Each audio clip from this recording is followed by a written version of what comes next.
Hey. Sorry, guys. Just trying to get myself together. How's everybody? I hope everybody is doing well. Hope everybody's Labor Day was whatever you wanted it to be. Restful, exciting, family. Whatever you desired for this day, I hope that that is what it was for you. Hey, hey, guys. Hey. Let me check the time. Oh, it's 9 o'clock. Let's go. Let's jump in.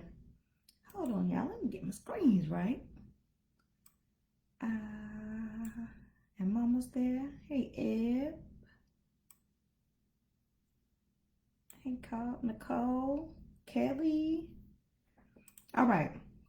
Go with me to James. Let me see, can I get myself together? James chapter 1 verse number 2. Y'all forgive me, my daughter went to sleep early tonight. Sometimes she helps me when I can't get right. But James chapter 1 verse number 2 says, consider it a sheer gift, friends, when tests and challenges come at you from all sides.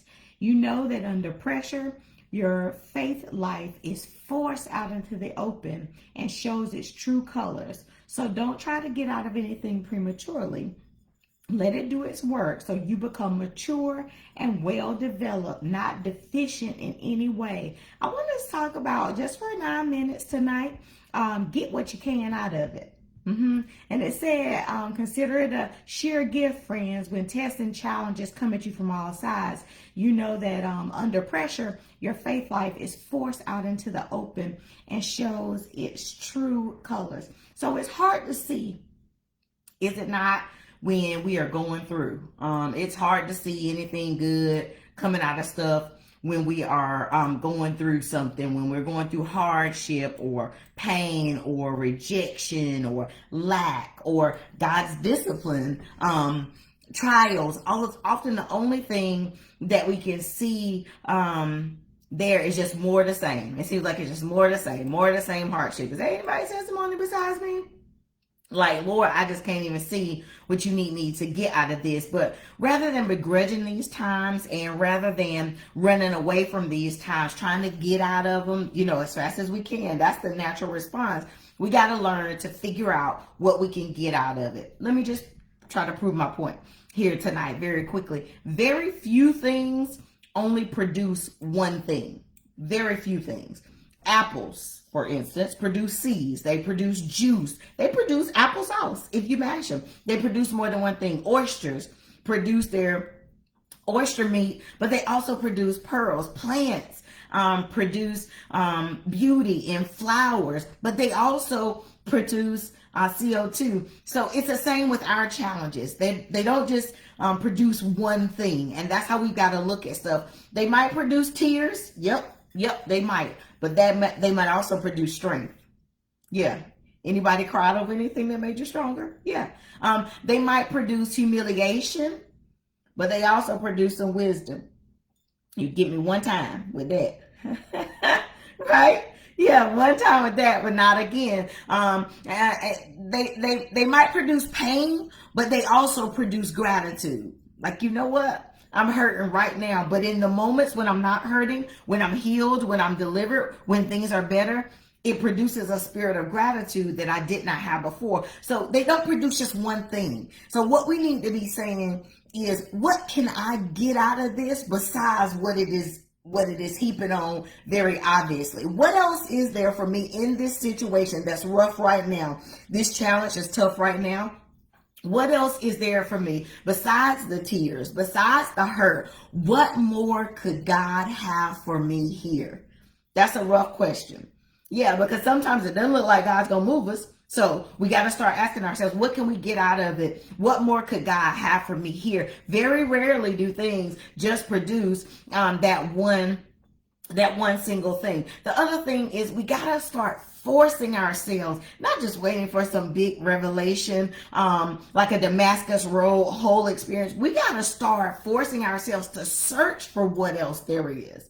What else? Look, dig, ask questions, spend time in worship and communion with God, trying to figure out, forcing myself, what else is there for me here? What more can I get out of this situation that really seems not to be for my good at the moment? Yeah, I know we're all saved. I know we all like, God is working it out for my good. But when you're in the thick of it, when you are hurting, when you are in pain, yeah, that's not always the testimony. Maybe you guys are super saved, but that's not always my testimony.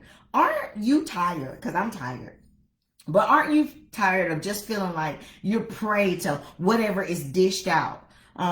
Whatever happens without the remembrance that we serve the one who controls everything. So if it wasn't anything in it for us, then God wouldn't have allowed it. It might be something good. Yeah. It might be something good in the end. We hold on and hang on there. It might be something bad. It might be something bad. And maybe God's discipline. Yeah, that's rough, ain't it? I'm smiling while I say it like it's something good. Yeah, it might be something good. It might be something bad. Or it might be a revelation from God. But God has always got purpose in there. Get what you can out of it. God has got a purpose for everything. Listen, let's not think that God is just this God that sits around allowing stuff to happen to us for no reason. No. God is all knowing. He is the most wise God. He has crafted the most intricate plan from the beginning of time until the end of time. And we are a part of that. So we need to be asking ourselves, what is the purpose here? There's got to be a purpose. If God allowed it, it's got to be a purpose. What can I get out of this? He put it there for me so that I can get something out of it. Yeah, I know it's bad when you're going through. I know it's rough when you're trying to deal with it. Yeah.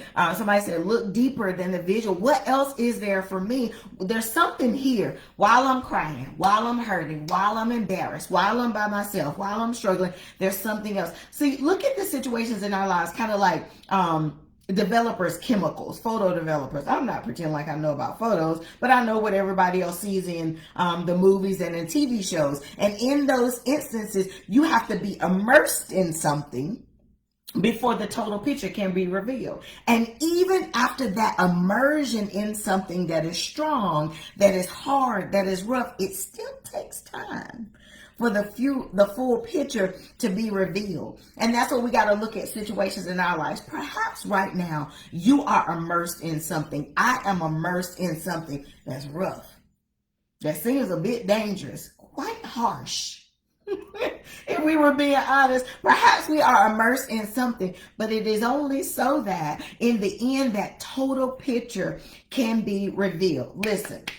Here's the truth about what's going on in your life and what's going on in my life right now. The enemy might be looking to see what he can pull out of you, what he can destroy, what he can break in you. That is absolutely the truth. That is absolutely a possibility for what could be happening. But what if it was God trying to develop something in me?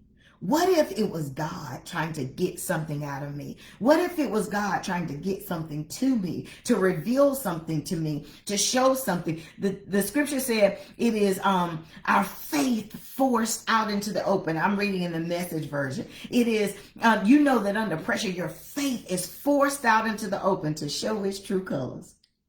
Maybe it's God, maybe it is God trying to develop the true colors in us, really trying to reveal what's in us so that we can be fine-tuned, so that everything can be more precise, that he can get us to where he wants us to get what you can out of it. Get what you can out of it. Start asking yourself, start asking God, what is it here for me? Because evidently God's not moving me now. Evidently, this is not something that's going away now. What is it beyond what I see, beyond me crying, beyond me pulling my hair out, beyond me being frustrated, beyond me being over it, about to have an anxiety attack, about to hurt somebody, about to kill somebody? Beyond that, that's the reality. But one step beyond that, what can I get out of this? I'm Pastor Kim.